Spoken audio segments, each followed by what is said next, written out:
अरे वाह भाई वाह, लड़की तो चांद का टुकड़ा है। आप बस हाँ कर दो ताकि प्रिया को हम अपनी बहू बनाकर ले जाएं। अरे बेटी बनाकर रखेंगे बेटी। हाँ मम्मी, मुझे भी भैया के लिए लड़की बहुत पसंद आ गई है। मम्मी तुरंत रिश्ता कर दो। माधवी जी अपने परिवार के साथ मालती जी और श्याम जी के यहाँ अपने बेटे राजीव का रिश्ता लेकर आई थी। ठीक है, अगर आप लोगों को कोई समस्या नहीं है तो हमें भी ये रिश्ता मंजूर है। अरे समस्या कैसी? आपकी बेटी तो पढ़ी लिखी भी है। अगर वो चाहे तो शादी के बाद वो जॉब भी कर सकती है, जैसे हमारी बेटी करती है। हमें किसी भी बात से कोई दिक्कत नहीं। ये तो बहुत अच्छी बात है। हमारी बेटी प्रिया अभी भी जॉब करती है। चलो अच्छा है, जैसा ससुराल हमें अपनी बेटी के लिए चाहिए था वैसा मिल गया। बस, तो हम तो चटमंगनी पट ब्याह करेंगे। अगले हफ्ते ही बारात लेकर आ जाएंगे। प्रिया और राजीव भी खुश थे। दोनों का रिश्ता पक्का हो जाता है और सब लोग चले जाते हैं। चलो अच्छा है, हमारी बच्ची को अच्छा ससुराल मिल गया। इनकी बातों से भी लगता है कि ये नई सोच वाले हैं। वहाँ हमारी प्रिया को कोई दिक्कत नहीं होगी। उन्होंने तो ये भी कहा कि प्रिया वहाँ जॉब भी कर सकती है। हाँ, कह तो आप सही रहे हैं, लेकिन क्या हमारी प्रिया घर के साथ साथ अपनी जॉब संभाल पाएगी? हाँ हाँ, क्यों नहीं। अरे प्रिया आजकल की मॉडर्न लड़की है, वो एक साथ दोनों चीजें संभाल लेगी। कुछ ही दिन में प्रिया की शादी राजीव से हो जाती है और वो अपने ससुराल आ जाती है। अरे बहू, शादी को 1 हफ्ता हो गया, तुझे जॉब पर नहीं जाना? जी मम्मी जी, पर मेरी शादी अभी अभी हुई है तो मैं सोच रही थी कि कुछ दिन घर पर रहकर जिम्मेदारी देख लूं। अरे बहू, ज्यादा मत सोच। 1 हफ्ता हो गया है ना शादी को, और वैसे भी आजकल की बहुएं तो घर और जॉब दोनों संभाल लेती हैं। तू भी संभाल लेगी। तू आराम से अपनी नौकरी दोबारा ज्वाइन कर ले। हाँ भाभी, अब आपको जॉब ज्वाइन कर लेना चाहिए। मैं भी घर पर नहीं रहती और भैया भी काम करने के लिए निकल जाते हैं। आप तो घर पर बोर हो जाती होंगी। हाँ राधा, तुम सही बोल रही हो। ठीक है मम्मी जी, मैं कल ही जॉब ज्वाइन कर लूंगी। प्रिया दूसरे दिन से ही सुबह जॉब पर जाने के लिए तैयार हो रही थी। बहू, कहाँ रह गई आज तू? चाय कहाँ है मेरी? अरे सर फट रहा है मेरा। ओह। मम्मी, भाभी तो अपने कमरे में ऑफिस जाने के लिए रेडी हो रही हैं। अरे अच्छी बात है रेडी हो रही है, पर सुबह की चाय तो मिलनी चाहिए ना। अरे ऐसा कहाँ लिखा है कि जो जॉब करते हैं वो चाय नहीं बना सकते? चल, आज की चाय तू ही बना दे, वरना दम ही निकल जाएगा मेरा। आह। राधा माधवी जी की बात मानकर किचन में चली जाती है और प्रिया भी ऑफिस जाने के लिए तैयार होकर नीचे आती है। बहू, तू तैयार हो गई? चलो अच्छा है, ऑफिस में अच्छे से काम करना। वैसे घर में लंच की तैयारी कर दी है ना तूने? नहीं मम्मी जी, वो मैं रेडी हो रही थी ना तो बस वक्त नहीं मिला। अरे बहू, ऐसे कैसे काम चलेगा? तू नौकरी करने जा रही है लेकिन तुझे घर भी संभालना है। पर कोई बात नहीं, आज तेरा पहला दिन था इसलिए आज तुझे मैं छूट देती हूँ, पर कल से सारे काम बराबर होने चाहिए। हाँ जी मम्मी जी, मैं ध्यान रखूंगी। चल, अब जल्दी से ऑफिस के लिए निकल जा, देर हो रही होगी ना तुझे। प्रिया ऑफिस के लिए निकल जाती है। दिन भर ऑफिस में काम करती है। उधर माधवी जी के घर दो पड़ोसन आ जाती हैं। क्या बात है माधवी, घर पर नई नई बहू ले आई और हमें एक बार देखने के लिए बुलाया भी नहीं। तूने तो बस हमें शादी में बुलाकर ही छोड़ दिया। और नहीं तो क्या, हमने सोचा था घर पर नई बहू आई है तो हमें मुंह दिखाई का निमंत्रण भी मिलेगा, लेकिन नहीं, तू तो हमें भूल ही गई। इसलिए देख, हम खुद ही चलकर आ गए। अरे ऐसी कोई बात नहीं है, गलत समझ रहे हो तुम लोग। घर में शादी हो तो सब कुछ समेटने में हफ्ता 2 हफ्ता तो लग जाता है, और अब अलग से मुंह दिखाई क्या करना। तुम लोगों ने शादी में बहू का मुंह दिखाई किया तो था। हाँ, पर तेरी बहू इतनी सुंदर है कि एक बार देखकर मन ही नहीं भरा, इसलिए देख हम दोबारा देखने आ गए। फिर तो तुम लोगों की किस्मत खराब है, क्योंकि मेरी बहू अभी घर पर नहीं है। घर पर नहीं है मतलब कहाँ गई? नई नई शादी हुई है, अभी तो घर की बहू को घर पर ही रहना चाहिए। जमाना बदल गया है सुशीला, मेरी बहू नौकरी करने गई है। अब हमें भी जमाने के साथ बदलना पड़ता है। बेचारी इतनी संस्कारी है, वो तो जा भी नहीं रही थी। मैंने आज जबरदस्ती उसे ऑफिस भेजा। क्या तेरी बहू नौकरी करती है? और नहीं तो क्या, इतना ही नहीं, उसे घर के कामकाज भी बहुत अच्छे से आते हैं। एक तरफ जॉब करके पैसे भी कमाती है और दूसरी तरफ घर वालों का ख्याल भी रखती है। अरे वाह, तेरे तो भाग्य खुल गए, बहुत ही गुणी बहू मिली है तुझे। हाँ, वो तो है। दोनों पड़ोसन कुछ देर बातें करके चली जाती हैं और प्रिया भी रात तक वापस आ जाती है। बहू, तू आ गई? चल अच्छा हुआ, मैंने रात के खाने की तैयारी कर ली है। तू जल्दी से फ्रेश होकर आ और खाना बना दे बस। माधवी की बात सुनकर प्रिया को जैसे झटका सा लगता है।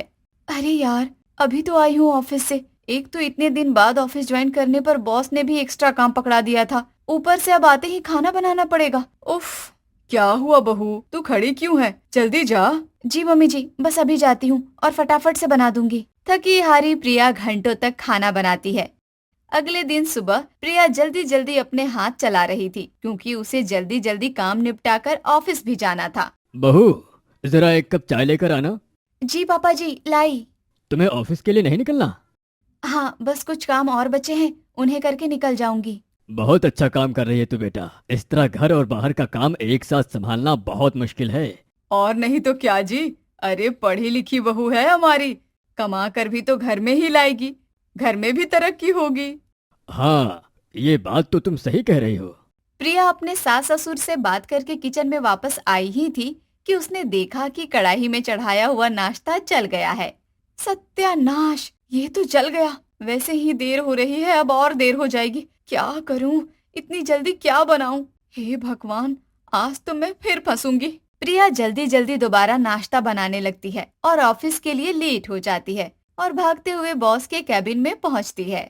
What the hell is this प्रिया? इतना लेट कोई कैसे हो सकता है? तुम्हें पता था ना आज ऑफिस में जरूरी प्रेजेंटेशन थी। तुमने अपनी शादी के लिए लीव मांगी थी, मैंने तुम्हें वो लीव दी, लेकिन इस तरह के काम में तुम्हारा लेट आना मैं बिल्कुल भी बर्दाश्त नहीं करूंगा। I am so sorry sir, वो सब कुछ मैनेज करके आते आते मुझे देर हो गई। आई डोंट केयर, मुझे कोई एक्सक्यूज नहीं चाहिए। आई होप अगली बार तुमसे ये गलती रिपीट नहीं होगी। यस सर, नहीं करूंगी। शाम को प्रिया घर आती है और वापस से किचन में जाकर रात का खाना बनाकर अपने कमरे में आती है, जहाँ पहले से राजीव बैठा होता है। क्या बात है मैडम को, आखिरकार वक्त मिल ही गया। तुम्हारे तो बड़े मजे हैं, घर के काम भी कर रही हो, ऑफिस भी जा रही हो और सबसे तारीफें भी बटोर रही हो। पूरे दिन के थकान के बाद प्रिया अब चिड़चिड़ी सी हो गई थी। राजीव की बातें उसको बिल्कुल भी अच्छी नहीं लग रही थी। हाँ तो आप भी कर लीजिए ना, आपको मना थोड़ी किया है मैंने। आप भी घर ऑफिस सब एक साथ संभालो, फिर आपको भी तारीफ मिल जाएगी। अरे मैं तो बस मजाक कर रहा था, तुम गुस्सा क्यों हो रही हो? मुझे अभी आपसे कोई बात नहीं करनी राजीव जी, प्लीज मुझसे बात मत करिए, मुझे कुछ देर के लिए अकेला छोड़ दीजिए। अजीब है, बिना मतलब के गुस्सा हो रही है। तो कोई बात नहीं, बाद में बात करूंगा, वरना अभी ये जितने गुस्से में है उतने में तो मुझे मार ही डालेगी। अगली सुबह प्रिया पिछले रात का अपना बर्ताव याद करके अफसोस करती है। अरे यार, मैंने तो राजीव जी पर ऐसे ही गुस्सा कर दिया, अब मुझे उनसे माफी मांगनी पड़ेगी। प्रिया राजीव से बात करने उसके पास जाती है। राजीव जी, आई एम सो सॉरी, मुझे कल आपसे इस तरह बात नहीं करनी चाहिए थी। थैंक गॉड तुम अब नॉर्मल हो, वरना मुझे तो लगा कि तुम पर किसी चुड़ैल का साया आ गया है। क्या राजीव जी, आपको मैं चुड़ैल लगती हूँ? नहीं चुड़ैल नहीं, तुम तो मुझे देवी का रूप लगती हो, और कल तो मैंने तुम्हारे अंदर साक्षात काली माता के दर्शन किए थे। राजीव जी बस कीजिए, आप मेरा मजाक उड़ाना बंद करिए। अच्छा ठीक है, मैं तुम्हें परेशान नहीं करूंगा, लेकिन तुम्हें कल हुआ क्या था? कुछ खास नहीं, बस वर्कलोड ज्यादा था। कोई बात नहीं प्रिया, कभी कभी ऐसा हो जाता है, इट्स ओके, ज्यादा परेशान मत हुआ करो। अभी नया नया है ना, इसलिए तुम्हें प्रॉब्लम हो रही है, कुछ दिन में सब ठीक हो जाएगा। शायद आप सही कह रहे हैं। प्रिया नीचे आकर सबके लिए नाश्ता बनाने लगती है, तभी उसे बाहर से कुछ अनजान लोगों की आवाज आती है। अरे धर्मेश जी, आइए आइए, बड़े दिनों के बाद मुलाकात हुई। हाँ भाई, अब राजीव की शादी में तो आ नहीं पाया था, तो सोचा अब जाकर के मिल लेता हूँ। अरे बहुत अच्छा किया भाई साहब, आप बैठिए, मैं बहू को बुलाती हूँ। प्रिया, प्रिया बाहर आओ। जी मम्मी जी। प्रिया, ये धर्मेश भाई साहब हैं, हमारे रिश्तेदार, राजीव की शादी में नहीं आ पाए थे, तो ये तुमसे मिलने आए हैं। नमस्ते अंकल। लो, हो गया कांड, अब इनकी आओ भगत करूं या ऑफिस जाऊं? आज अगर फिर से लेट पहुंची तो बॉस मुझे खा ही जाएंगे। हे भगवान, ये मैं कहाँ फंस गई। बहू, तुम जाओ और भाई साहब के लिए चाय नाश्ता लेकर आओ, और आज ऑफिस की छुट्टी कर लेना। भाई साहब तुमसे मिलने आए हैं, तुम ही घर पर नहीं रहोगी तो उनको बुरा लगेगा। जी मम्मी जी, जैसा आप कहें। प्रिया अपने बॉस को फोन करती हुई अंदर किचन में चली जाती है। तो बहू कैसी है फिर? भाई साहब, बहू तो बहुत अच्छी मिली है हमें, घर के साथ साथ ऑफिस भी बहुत अच्छे से संभालती है। अच्छा, फिर तो बहुत ही अच्छी बात है। इधर राकेश और माधवी प्रिया के नाम पर तारीफों के पुल बांध रहे थे, वहीं प्रिया दूसरी तरफ अपने सास ससुर की बात सुनते हुए परेशान हो रही थी। अरे खाक में कुछ अच्छा संभाल पा रही हूँ, कुछ नहीं संभल रहा है मुझसे। अरे घर पर जॉब करती थी, वहाँ घर की जिम्मेदारी नहीं थी, वहाँ तो सब मम्मी संभालती थी, लेकिन यहाँ तो ससुराल वाले भी मुझे इतने अच्छे मिल गए कि काम पर भेजने के लिए उतारू हैं। अब ना मुझसे बाहर का काम अच्छे से संभल पा रहा है, न घर का। करूँ तो क्या करूँ? इसी तरह घर और ऑफिस के चक्कर काटते हुए प्रिया को 6 महीने हो गए थे और वो घर और बाहर का काम संभालते हुए अब बहुत ही परेशान हो चुकी थी। ऐसे ही एक सुबह। बहू, बहू कहाँ है तू? जी मम्मी जी, क्या हो गया? बेटा, क्या हो गया है तुझे आजकल? एक काम ढंग से नहीं हो रहा तुझसे। कभी दूध चढ़ाकर भूल जाती है तो कभी कपड़े वैसे के वैसे ही वॉशिंग मशीन पर पड़े रहते हैं। ध्यान कहाँ रहता है तेरा? और आज तो हद ही हो गई, तूने किचन में गैस खुला छोड़ दिया था। अभी बहुत बड़ा हादसा हो जाता। सॉरी मम्मी जी, वो ध्यान कहीं और था मेरा। मैं आगे से ध्यान रखूंगी। ले, अगर हम सब मर जाते तब तो भी तू ऐसे ही बोलती क्या? ये आजकल की बहुएं भी ना। मेरी गलती है मम्मी जी। उदास प्रिया ऑफिस के लिए निकल जाती है और बॉस उसे अपने कैबिन में बुलाता है। क्या हो गया है तुम्हें प्रिया? एक काम ढंग से नहीं हो रहा तुमसे। एक छोटा सा काम दिया था तुम्हें, इन फाइल्स को अरेंज करने का, तुमसे वो भी नहीं हो पाया। एक फाइल जगह पर नहीं है। What the hell is happening with you? I am so sorry sir, मैं आगे से ध्यान रखूंगी। प्लीज प्रिया, ध्यान रखो, वरना मुझे मजबूरन तुम्हें जॉब से निकालना पड़ेगा। ये सुनकर प्रिया का सर घूम चुका था। शाम को प्रिया ऑफिस से वापस आती है और सीधे अपने सास ससुर के कमरे में चली जाती है। मम्मी जी, मैं अंदर आ जाऊं? हाँ, आना। मम्मी जी, मुझे आप लोगों से कुछ बात करनी थी। हाँ बहू, बोलना। क्या हुआ? प्रमोशन हो गया क्या? सैलरी बढ़ गई? नहीं मम्मी जी, दरअसल मैं ये जॉब छोड़ना चाहती हूँ। क्या जॉब छोड़ना चाहती है? पर क्यों? मम्मी जी, मुझसे दोनों चीज एक साथ नहीं संभाली जा रही है। मैं थक गई हूँ रोज रोज दोनों चीजें संभाल संभाल कर। मैं परफेक्ट बहू नहीं बनना चाहती, बस एक शुद्ध देसी हाउसवाइफ बनना चाहती हूँ। पर बेटा, लोग क्या कहेंगे? लोग हमारा कितना सम्मान करते हैं क्योंकि तुम रोज जॉब पर जाती हो, पैसा कमाती हो, घर पर भी तरक्की हो रही है। हमारी कितनी इज्जत है मोहल्ले में, क्योंकि सबको यही लगता है कि तुम दोनों चीज संभाल पाने के काबिल हो। वो सब खराब हो जाएगा। पर मम्मी जी, आप देख रही हैं ना, मैं कितनी गड़बड़ कर रही हूँ घर पर। ऐसी ही गड़बड़ मुझसे ऑफिस में भी हो रही है। मुझसे अब और नहीं हो रहा मम्मी जी। बहू सही कह रही है माधवी, उस पर दबाव मत डालो। उसे जो करना है करने दो। आखिरकार ये जिंदगी उसकी है, उसे पूरा हक है इसे अपनी तरह से जीने का। तुम जाओ अपने कमरे में जाकर आराम करो। तुम्हें जैसा सही लगे वैसा करना, ठीक है? अरे पर रात को राजीव कमरे में आता है तो प्रिया उसे बहुत ही खुश लगती है। क्या बात है, आज तो कोई बहुत खुश लग रहा है। हाँ, मैंने जॉब छोड़ दी तो अब थोड़ा सा हल्का फील हो रहा है। क्या तुमने जॉब छोड़ दी? लेकिन क्यों? अरे वो मुझसे जॉब और घर दोनों संभाली नहीं जा रही थी, इसलिए। लेकिन प्रिया, मुझे एक बार बताती तो। तुम्हें अगर इतनी प्रॉब्लम हो रही थी तो मैं घर के लिए एक मेड रखवा देता। इसकी जरूरत नहीं है राजीव जी। सच कहूँ तो मुझे शुरुआत से ही घर संभालना था, लेकिन मम्मी जी ने जब मुझे जॉब के लिए कहा तब मैं मम्मी जी के मुंह पर ना नहीं बोल पाई थी। लेकिन अब मुझसे और संभाला नहीं जा रहा था, इसलिए मैंने फैसला किया कि मैं जॉब छोड़ दूंगी। तुम अपने डिसीजन को लेकर श्योर हो ना प्रिया? हाँ राजीव जी, बिल्कुल श्योर हूँ। और अब आप भी श्योर हो जाइए और टेंशन लेना छोड़ दीजिए, क्योंकि मुझे एक अच्छी बहू बनना है, एक अच्छी पत्नी बनना है, सबका ख्याल रखना है, एक शुद्ध देसी वाइफ बनना है। ठीक है, तुमको जैसा सही लगे करो। जिंदगी तुम्हारी है, फैसला भी तुम्हारा ही होना चाहिए। अब प्रिया पहले से काफी खुश रहने लगी थी और पूरे मन लगाकर घर संभाल रही थी और सबका ख्याल रख रही थी। कुछ दिन बाद एक शाम को सरोज और सुशीला एक बार फिर माधवी के घर आए। क्या बात है माधवी, सुनने में आया कि तेरी बहू ने जॉब छोड़ दी। पर आए घर से आई है ना, कब तक उसकी तरक्की सह पाते ये लोग? अरे सारे ससुराल वाले एक जैसे होते हैं, बहू को सपोर्ट करते हैं ऐसा सब बोलते हैं, पर असल में बहू बेटे से आगे बढ़ जाए तो ये कोई नहीं सह पाता। ये कैसी बातें कर रहे हैं आप लोग? ऐसा कुछ भी नहीं है, आप लोग गलत समझ रहे हैं। अरे हम भला अपनी बहू की तरक्की से क्यों जलेंगे?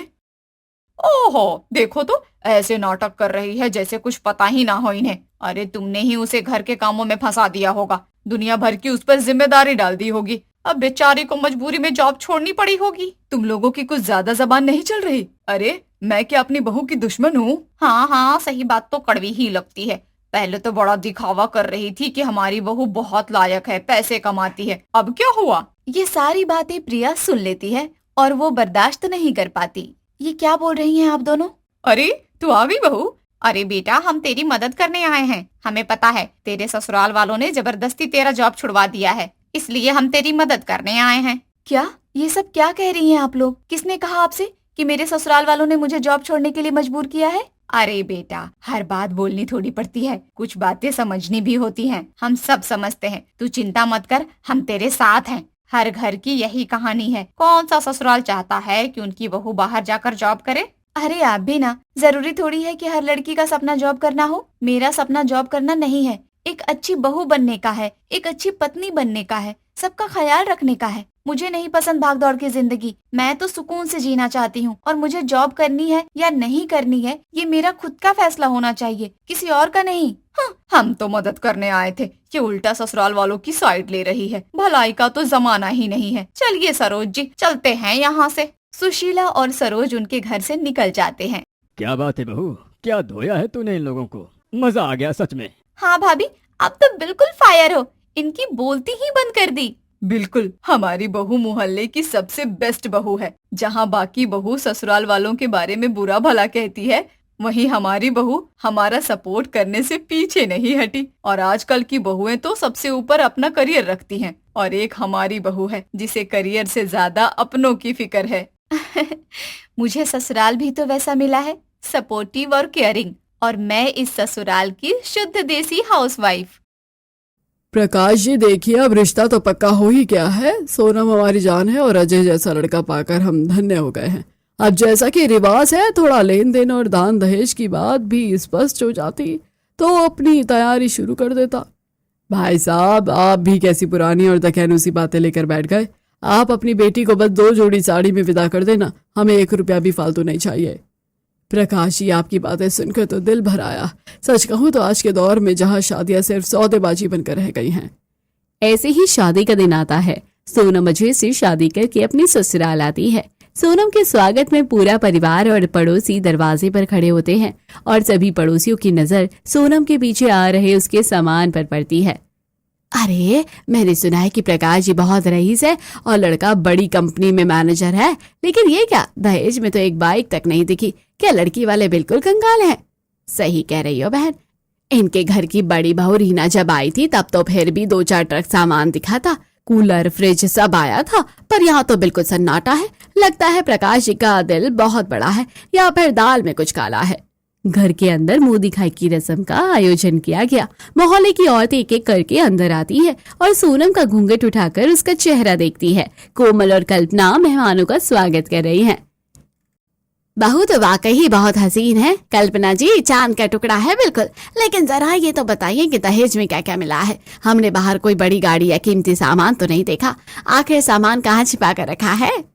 अरे बहन, आप लोग सामान की बात कर रहे हैं, दहेज तो साक्षात खड़ा है हमारे सामने, आप शायद देख नहीं पा रही हैं। दहेज खड़ा है? हम समझे नहीं। कहाँ है सोना चांदी और गाड़ियां? हमें तो कुछ नहीं दिख रहा। अरे ये डोली में जो बहू आई है यही तो हमारा असली दहेज है, यही हमारी लक्ष्मी है और यही हमारा खजाना है। आपकी बातें तो पहले जैसी हैं, भला बहू दहेज कैसे हो सकती है?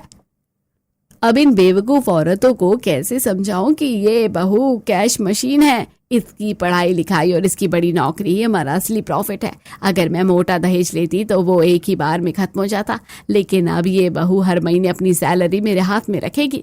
ये तो सोने की मुर्गी है जो उम्र भर में अंडा देगी। ये तो किसी भी भारी भरकम दहेज से कई ज्यादा मुनाफे वाली डील है। इसी दौरान रसोई की दहलीज पर रीना खड़ी है, जो घर की बड़ी बहू है। उसके चेहरे पर थकान है, बाल बिखरे हुए हैं और उसने एक बहुत ही साधारण और पुरानी साड़ी पहनी है। वो भारी ट्रे में पानी और नाश्ता लिए सबको सर्व कर रही है। अरे ओ रीना, क्या बुत बनकर खड़ी हो? मेहमानों के गले सूख रहे हैं, जल्दी से सबको पानी और नाश्ता दो। देखो कोमल, अपनी भाभी की मदद करो। पर नहीं, तुम्हें तो बस आराम चाहिए। और रीना ध्यान रहे, किसी को कोई शिकायत नहीं होनी चाहिए, वरना खैर नहीं तुम्हारी। जी मम्मी जी, बस सबको दे ही रही हूँ। कोमल, जरा ये खाली प्लेट से उठा लेना। उफ भाभी, आप खुद ही ले लीजिए ना। देखिए मेरे नेल पॉलिश अभी सूखी नहीं है, और वैसे भी ये आपका काम है, मेरा नहीं। जरा सलीके से काम करिए, मेहमानों के सामने नाक मत कटवाइए। सोनम चुपचाप घूंघट के पीछे से ये सब देख रही है। उसे रीना के प्रति सहानुभूति महसूस होती है, लेकिन वो अभी कुछ बोलने की स्थिति में नहीं है। रस्म खत्म होने के बाद वो अपने कमरे में अजय के साथ बैठी होती है। अजय, सच कहूँ तो मेरा दिल भर आया। मम्मी पापा जी और कोमल सब मुझे कितना प्यार दे रहे हैं। ऐसा मान सम्मान तो शायद ही किसी नई बहू को मिलता होगा। मुझे पहले डर लग रहा था कि पता नहीं कैसे लोग होंगे, पर यहाँ तो सब फरिश्ते जैसे हैं। हाँ सोनम, तुम बहुत खास हो और हमारे घर के लिए बहुत जरूरी भी। सब तुम्हें पलकों पर बैठा कर रखेंगे, लेकिन अब ये बात सब छोड़ो और आराम करो। कल तुम्हें ऑफिस भी तो जाना है, लेट हो जाओगी तो बॉस चिल्लाएगा। ऑफिस? अरे अजय, अभी तो शादी हुए 24 घंटे भी नहीं हुए हैं। मैं सोच रही थी कि पापा से कहकर कम से कम 1 हफ्ता छुट्टी ले लूं। अभी पहली रसोई की रस्म है, मुझे घर के रीति रिवाज समझने हैं, मम्मी जी की मदद करनी है। नई नई आई हूँ, घर को समझना भी तो जरूरी है ना। देखो सोनम, घर समझने के लिए पूरी जिंदगी पड़ी है। रस्में तो होती रहेंगी लेकिन काम सबसे पहले आता है। घर के कामकाज की फिक्र तुम मत करो, उसके लिए रीना भाभी है ना, वो सब संभाल लेंगी। तुम्हारी जरूरत ऑफिस में ज्यादा है, तुम्हारा करियर हमारे लिए बहुत मायने रखता है। चलो अब सो जाओ, सुबह जल्दी उठना है। अगली सुबह सूरज की पहली किरण के साथ ही घर में हलचल शुरू हो जाती है। सोनम तैयार होकर हॉल में पहुंचती है। प्रकाश जी अखबार पढ़ रहे हैं। अरे आओ बेटा, बहुत शानदार लग रही हो ऑफिस के कपड़ों में। कॉन्फिडेंस तुम्हारे चेहरे पर झलक रहा है। नाश्ता कर लो, फिर अजय तुम्हें छोड़ देगा। जी पापा जी, बस निकल ही रही हूँ मैं। मम्मी जी कहाँ हैं? ओ रीना, कहाँ मर गई, जल्दी आ। देख, बहू ऑफिस के लिए तैयार है। क्या उसे नाश्ता भी खुद बनाना पड़ेगा? जल्दी से गरम चाय और टोस्ट लेकर आ। रीना किचन से पसीने में लथपथ भागती हुई आती है। डाइनिंग टेबल पर नाश्ता रखती है। उसके हाथ आटे से सने हैं। और क्या खड़ी खड़ी मुंह ताक रही है? जा पानी की बोतल भर के ला बहू के बैग में रखने के लिए। और देख, शाम को इसके आने से पहले इसके कमरे की साफ सफाई भी हो जानी चाहिए। ये सब इतना अजीब क्यों है? रीना दीदी बड़ी बहू है, फिर भी उनके साथ नौकरों जैसा व्यवहार क्यों? और मुझसे इतना ज्यादा प्यार? क्या वाकई ये सब मेरे काम की वजह से है या सिर्फ इसलिए कि मैं नई बहू हूँ? शायद थोड़े दिनों में सब बराबर हो जाएगा। शाम को सोनम ऑफिस से थक हार कर घर लौटती है। वो देखती है कि रीना अकेले ही भारी बर्तन मांज रही है। अरे सोनम आ गई? आओ आओ, थकी होगी, मुझे बैग दे दो। आज ऑफिस में काम ज्यादा था क्या? मेरी प्यारी बहू आ गई। थक गई होगी धूप से। रीना, ओ रीना, जल्दी से सोनम के लिए शिकंजी बना कर ला। और हाँ, नाश्ते में इसके पसंद के पकौड़े बनाना। जी मम्मी जी, बस 5 मिनट। मम्मी जी, आप दीदी से इस तरह क्यों बात करती हैं? वो सुबह से काम कर रही हैं, मुझे बुरा लगता है। मैं खुद पानी ले लूंगी।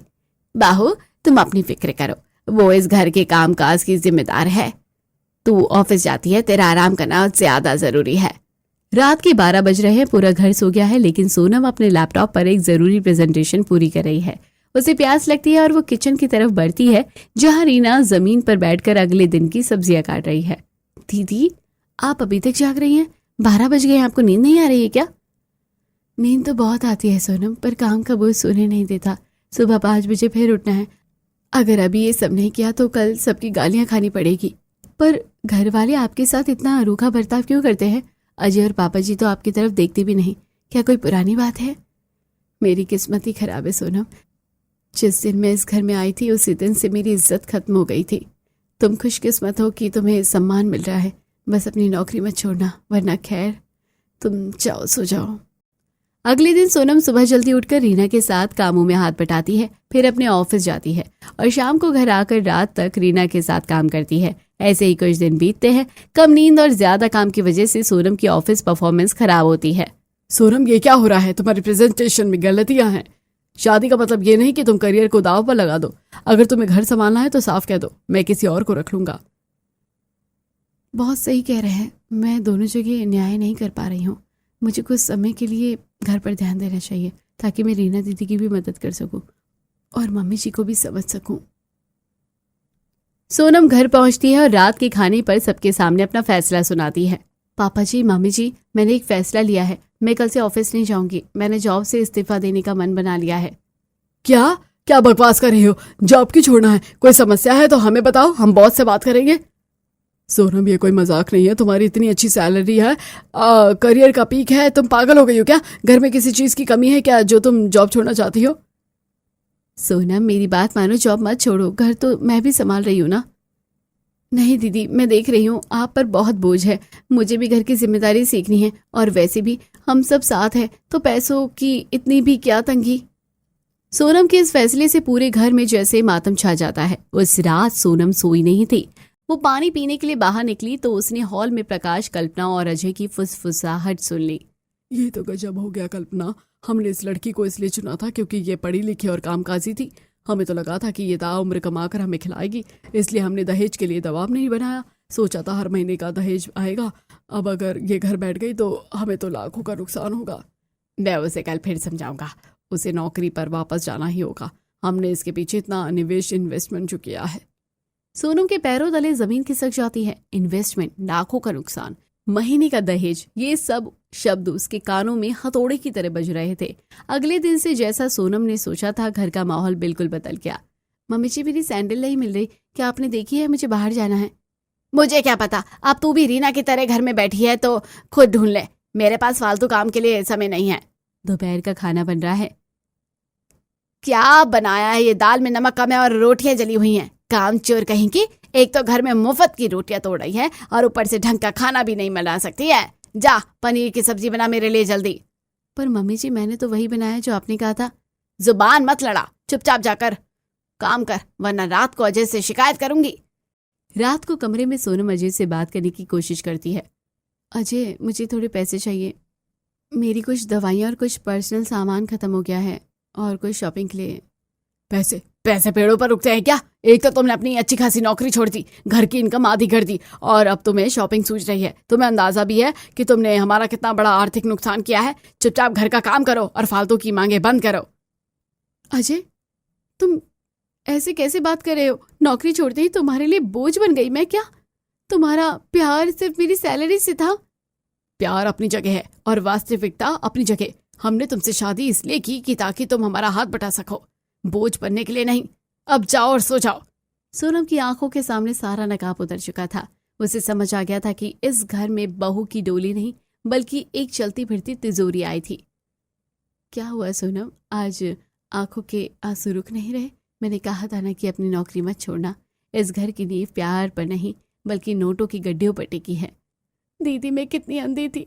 मुझे लगा अजय मुझसे प्यार करता है, मम्मी जी मुझे बेटी मानती है। पर आज अजय ने साफ कह दिया है कि उन्होंने मुझसे सिर्फ शादी इसलिए की थी ताकि मैं उन्हें उम्र भर कमा कर खिला सकूं।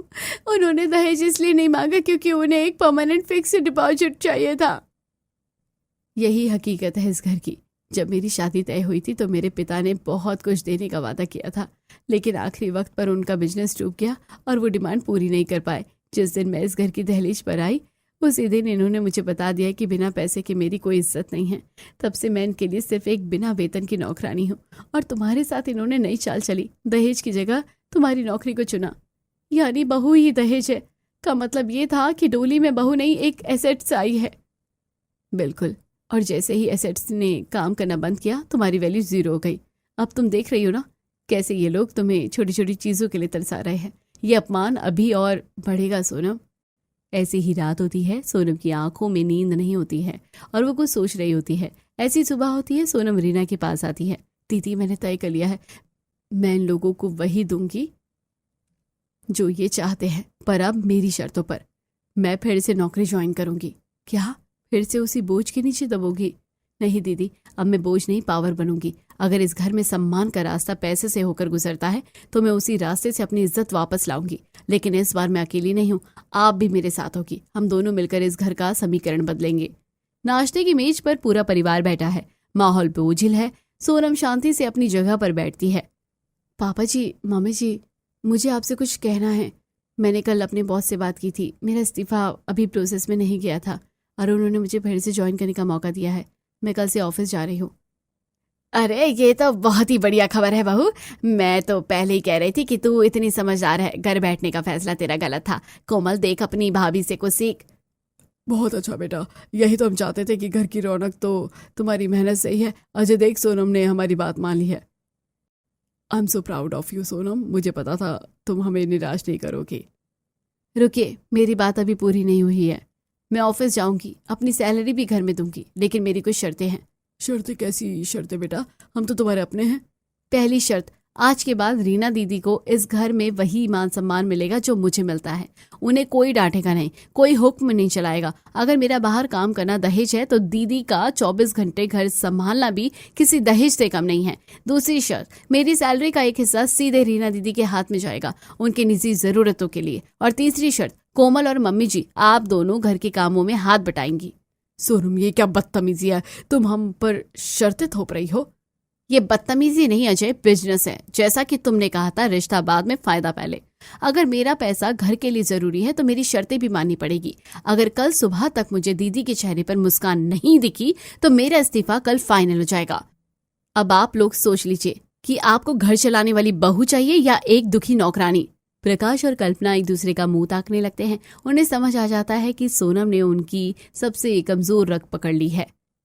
पैसों का लालच उनके संस्कारों से बड़ा था। ठीक है बहू, हमें तुम्हारी शर्त मंजूर है। आखिर रीना भी तो हमारी बहू है, हम उसका भी ख्याल रखेंगे। हाँ हाँ सोनम, तू फिक्र मत कर। अब से कोमल और मैं भी किचन में मदद करेंगे। रीना को अब कोई शिकायत नहीं होगी। अगले कुछ हफ्तों में घर का नजारा पूरी तरह से बदल जाता है। सोनम ऑफिस जाती है, लेकिन वो रोज शाम को रीना के लिए कुछ न कुछ उपहार लाती है। वो रीना का आत्मविश्वास वापस लाती है। अब रीना पुरानी साड़ियों में नहीं बल्कि अच्छे कपड़ों में सच कर रहती है। दीदी ये देखिए, ये स्मार्टफोन आपके लिए। अब आप भी दुनिया से जुड़ी रहेंगी और ये पैसे आपके खर्च के लिए। सोनम, तू मेरी देवरानी नहीं, साक्षात देवी बनकर आई है। तूने मुझे फिर से इंसान होने का एहसास दिलाया है। नहीं दीदी, हम दोनों एक दूसरे की पूरक है। आप घर की नींव है और मैं छत। एक के बिना दूसरा अधूरा। कल्पना और कोमल अब रीना को आवाज लगाने से पहले प्लीज कहना सीख गई हैं। अजय भी अब सोनम से सीधे मुंह बात करता है, क्योंकि उसे पता है कि सोनम अब दबने वाली नहीं है। घर की शांति अब किसी के डर पर नहीं बल्कि एक म्यूचुअल एग्रीमेंट पर टिकी है। सोनम, मुझे अपनी गलती का एहसास है। मैंने पैसों को रिश्तों से ऊपर रखा, मुझे माफ कर दो। माफी की जरूरत नहीं है अजय, बस अपनी सोच बदलो। एक कामकाजी बहू भी उतनी ही इज्जत की हकदार है जितनी घर संभालने वाली। पैसा घर चलाता है पर प्यार घर बनाता है। एक शाम पूरी फैमिली छत पर डिनर कर रही है। रीना ने अपने हाथों से लजीज खाना बनाया है और सोनम ने सबको सर्व किया है। प्रकाश और कल्पना अपनी दोनों बहुओं को देखकर एक साथ मुस्कुरा रहे हैं। पापा जी, अब तो आपको लगता है ना कि डोली में बहू ही आई थी? हाँ बेटा, और तुम जैसी बहुएं ही घर का असली भाग्य होती है। हमने तुम्हें दहेज समझा था, पर तुम तो हमारे घर की मान मर्यादा निकली। सोनम ने साबित कर दिया कि एक औरत अगर अपनी शक्ति पहचान ले तो वो न केवल अपना शोषण रोक सकती है बल्कि दूसरों के जीवन में भी उजाला ला सकती है। ये तो हर बहू जानती होगी कि सुबह का वक्त किसी भी होम मेकर के लिए सबसे ज्यादा भाग दौड़ का वक्त होता है, और ऐसा ही सवेरा होता था प्रिया का। प्रिया की शादी को अभी 4 महीने हुए थे। शादी के बाद कुछ दिन तक तो वो आराम से उठती थी, थोड़ा बहुत काम करती थी, पर उसके बाद कौन सास अपनी बहू को 8 बजे तक सोने देती है। हफ्ते 10 दिन बीतने के बाद सभी सासों को सब कुछ वक्त पर ही चाहिए होता है। सुबह के 5:30 बजे प्रिया के फोन पर अलार्म बजता है। 5 मिनट और सोने को मिल जाता तो मजा ही आ जाता। बस 5 मिनट और सो जाती हूँ, बस 5 मिनट और सो लेती हूँ। ये सोचकर प्रिया अपनी आंख बंद करती है कि पूरे आधे घंटे के बाद उसकी आंख खुलती है। हड़बड़ाकर प्रिया फौरन नहा धोकर सीधा अपने कमरे से बाहर किचन की तरफ भागती है। अपनी बहू को लेट उठता देख शकुंतला कहती है, लगता है रात को सो नहीं पाई बहू। शादी को इतने दिन हो गए, अब जरा घर गृहस्थी का भी सोच ले बेटा, समय पर सो जाया कर। नहीं मम्मी, वो कहना जरा नींद आ रही थी तो 5 मिनट का सोचकर मैंने एक झपकी क्या ली, 8 ही बज गए। अच्छा, नींद पूरी नहीं हुई होगी, पर ऐसे कैसे? रसोई से तो तू रात 11 बजे तक अपने कमरे में चली जाती है। शकुंतला जी, चाय मिलेगी कि नहीं आज? बस 1 मिनट पापा जी, मेरे बिना शक्कर की चाय याद है ना? भागती हुई प्रिया किचन में जाती है, एक स्टव में चाय चढ़ाती है और दूसरे पर कढ़ाई और नाश्ते की तैयारी साथ साथ में शुरू कर देती है। भागते हुए जब तक प्रिया अपने सास ससुर को चाय पकड़ाती है, तब तक तैयार होकर निकेतन अपने कमरे से बाहर आ जाता है। नाश्ता दे दो प्रिया, मुझे ऑफिस के लिए लेट हो रहा है। हाँ हाँ, नाश्ता तैयार ही है, टिफिन मैंने पैक कर दिया है, बस 2 मिनट। और भागा दौड़ी अफरा तफरी में प्रिया जल्दी ही सबको नाश्ता देती है, निकेतन को टिफिन देती है और फिर सभी अपने अपने काम पर निकल जाते हैं।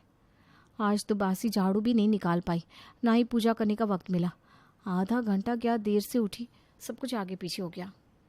अपने पति को ऑफिस और ससुर को दुकान भेजने के बाद प्रिया झाड़ू पोछा करना शुरू करती है। घर पर कितना काम होता है ये सिर्फ और सिर्फ उस घर को संभालने वाली बहू ही जानती है।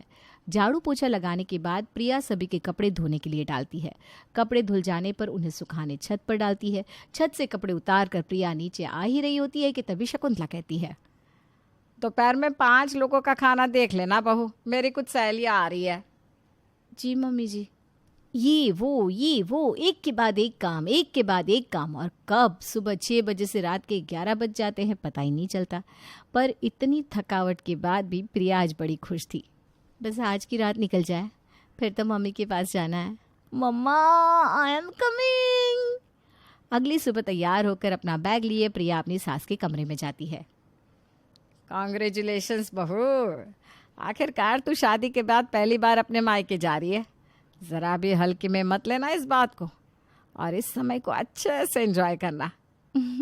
आप फिक्र मत कीजिए मम्मी जी, आज तो पंछी पिंजरे से आज़ाद हुआ है, उड़ान ऊंची ही भरेगा। और प्रिया निकल पड़ती है अपने मायके के लिए। अपने मायके में पहुंचती ही प्रिया अपने सामान को इधर उधर फेंक कर सीधा सोफे पर लेट जाती है। अरे दीदी आप आ गई, बहुत धूप है ना बाहर, मैं अभी आपके लिए ग्लूकोन डी लेकर आती हूँ। बहू साथ में आलू पकौड़ा भी बना ले, प्रिया को बहुत पसंद है ना। और प्रेम तू जा, नत्थू हलवाई के यहाँ से समोसे लिया जा। और जलेबी कौन खाएगा मम्मी, वो तो दीदी का सबसे फेवरेट है। प्रिया को अपने मायके पहुंचे हुए 5 मिनट भी नहीं होते कि सभी उसकी खातिरदारी में लग जाते हैं। कोई उसे समोसा खिलाता तो कोई उसे कोल्ड ड्रिंक पिलाता। अरे बस बस बस, आप तो मेरा पेट ही फाड़ दोगी, भर गया पेट मेरा, मैं थोड़ी देर अब आराम करूंगी। प्रेम अपना लैपटॉप देना, तो नेटफ्लिक्स का सब्सक्रिप्शन है ना तेरे पास, पासवर्ड दे, वेब सीरीज लगाती हूँ। आईडी तक तो ठीक है दीदी, पर लैपटॉप मैं अपना किसी को नहीं देता, तुम जानती तो हो। अरे पहली बार आई हूँ शादी के बाद, उसमें भी नखरे करेगा क्या। प्रिया सीधा लैपटॉप उठा लेती है और वेब सीरीज देखना शुरू कर देती है। कुछ देर बाद बैठे बैठे थोड़ी ज़्यादा ही भूख लग रही है। भाभी भाभी दोपहर का खाना बना लिया क्या। अपनी ननद की आवाज़ सुनकर कृति उसके कमरे में आती है। बस 15 मिनट दीदी, दाल चावल तैयारी है, सब्जी बननी बाकी है। ये लो भाभी, ये क्या बात हुई, पहली बार शादी के बाद ननद मायके आई है और दोपहर में क्या बन रहा है, दाल चावल। मैं तो पनीर बटर मसाला ही खाऊंगी भाभी। फिर तो दोपहर के खाने में पनीर बटर मसाला ही मिलेगा आपको। बस ये हुई ना बात भाभी, आप जल्दी से जाओ और पनीर की सब्जी बनाने की तैयारी में लग जाओ। और तब तक ना आप प्रेम के हाथों मेरे लिए ज़रा कुछ स्नैक्स भिजवा देना ना कमरे में। और इसी तरह आराम से और सेवाएं लेते हुए प्रिया का अपने मायके में पहला दिन गुजर जाता है। पहले दिन तो सभी का फोकस प्रिया की पसंद नापसंद पर था, पर अगले दिन से सभी अपने काम में पहले की तरह लग जाते हैं। पर प्रिया को तो चाहिए था आराम, जो प्रिया कर रही थी। सुबह 11 बजे प्रिया अपने कमरे से बाहर अपनी बहन के कपड़ों में आती है। ये तो मेरे कपड़े हैं दीदी। अभी भी नहीं सुधरी तू, ये तो सोच ले शादी के बाद पहली बार आई हूं मैं, अब पहन लिए कपड़े तो घिस गए क्या। अरे दीदी मेरा मतलब है कि ये कपड़े जो आपने मेरे वार्डरोब में से लिए ना, वो मेरे नहीं है, ये तो मेरी फ्रेंड के मेरे पास रह गए थे। इन कपड़े में ना ज़रा सा दाग लग गया था, तो मुझे इसके पैसे भरने पड़ेंगे, काफ़ी महंगे कपड़े हैं। चल तू मुझे मत सिखा, और अपना वो ब्रांडेड स्ट्रेटनर निकाल कर मुझे दे दे, मुझे हेयर स्ट्रेट करना है। भाभी प्लीज़ नाश्ते में ना कुछ हल्का सा ही बनाइएगा, साथ में नत्थू हलवाई की मिठाइयाँ मंगवा लो मम्मी, मैं अपने कमरे में हूँ। अरे बेटा कमरे में क्या जा रही है बार बार, तू बाहर बैठ सबके साथ। प्रिया आराम से सोफे पर बैठकर टीवी देखते हुए पॉपकॉर्न खा रही थी कि तभी दरवाजे पर दूध वाला अजीत आता है। दूध दूध ले लो। पूरे घर पर सब किसी न किसी काम में लगे थे और प्रिया आराम से पॉपकॉर्न खा रही थी, पर दूध वाले को देखने के बाद भी वो दूध लेने नहीं उठती। अरे दीदी आप कब आई, शादी के बाद तो शरीर कम हो गया आपका, जमाई जी अच्छे से खातिर नहीं करते लगता है। इसलिए तो यहाँ आई हूँ भैया, मोटी होकर ही जाऊंगी, तब तक मैं ज़रूर पतली हो जाऊंगी। इसी तरह दिन बीतते जाते हैं, पर प्रिया की फरमाइशें कम होने की जगह बढ़ती जाती है। वो ना तो एक गिलास पानी का उठाना चाहती है, ना ही कोई काम करना चाहती है। उसका बस चलता तो वो तो चलने के लिए भी स्टाफ रख लेती। भाभी आज अच्छे से खाने की तैयारी कर लेना, मेरी कुछ फ्रेंड्स आ रही है। अब शादी के कितने दिनों बाद आ रही हूँ तो फ्रेंड से मिलना तो बनता ही है। दीदी के आने के बाद पहले ही इतने काम बढ़ गए, उस पर दीदी अब अपनी फ्रेंड्स को भी बुलाएगी, ये भगवान। एक शाम अपनी फ्रेंड्स के साथ घूमने जाने के लिए प्रिया फैंसी ड्रेस ढूंढती हुई अपनी बहन के पास पहुंचती है। निकी तूने वो एक बार व्हाट्सएप स्टोरी पर फोटो पोस्ट की थी ना, वो वाला वन पीस जरा निकाल कर देना मुझे। दीदी वो ड्रेस मत मांगो। अरे शादी के बाद पहली बार मायके आई हूँ, उसमें भी नखरे कर रही है। खा जाऊंगी क्या तेरे कपड़ों को, मैं यहाँ नहीं रहने वाली, हमेशा वापस चली जाऊंगी, फिक्र मत कर। ये क्या है दीदी, आपने मेरे पूरे लैपटॉप का डेटा ही डिलीट कर दिया, क्यों? और ये सब क्या डाल दिया आपने लैपटॉप में, अपने हनीमून की फ़ोटोज़? अब वो क्या है ना प्रेम, मेरा फ़ोन बड़ा हैंग कर रहा था, तो मैंने अपने फ़ोन का सारा डाटा तेरे लैपटॉप में डाल दिया है। और वैसे भी तेरे लैपटॉप में था ही क्या, 2-4 मूवी, कुछ गाने और कुछ नोट्स। पढ़ना तो तुझे ऐसे भी नहीं है, छोड़ना। हद हो गई है, इस घर में प्राइवेसी नाम की कोई चीज़ ही नहीं बची। जब से तुम आई हो मेरे कमरे में एसी ऑन करके सो जाती हो, और यहाँ मुझे तुम्हारे कारण हॉल में सोना पड़ रहा है, वो भी बिना एसी के। ऊपर से तुमने मेरे लैपटॉप का डाटा भी डिलीट कर दिया। अब मैं कहाँ से उसे रिस्टोर करूँगा? अरे शादी के बाद पहली बार तो मायके आई हूँ, उसमें भी तुझसे बर्दाश्त नहीं हो रहा क्या? प्रिया को अपने मायके में आए काफी दिन हो चुके थे, जिसके कारण अब लोग इस बारे में बातें करने लगे थे। पूरे 25 दिन हो गए ना सुषमा तेरी बेटी को आए हुए। वो तो अच्छा है, तेरी बहू अच्छी है, वरना कोई भाभी अपने ननद को इतनी देर बर्दाश्त नहीं करती। बर्दाश्त भाभी क्या करेंगी? यहाँ तो दी को हम ही बर्दाश्त नहीं कर पा रहे हैं आंटी जी।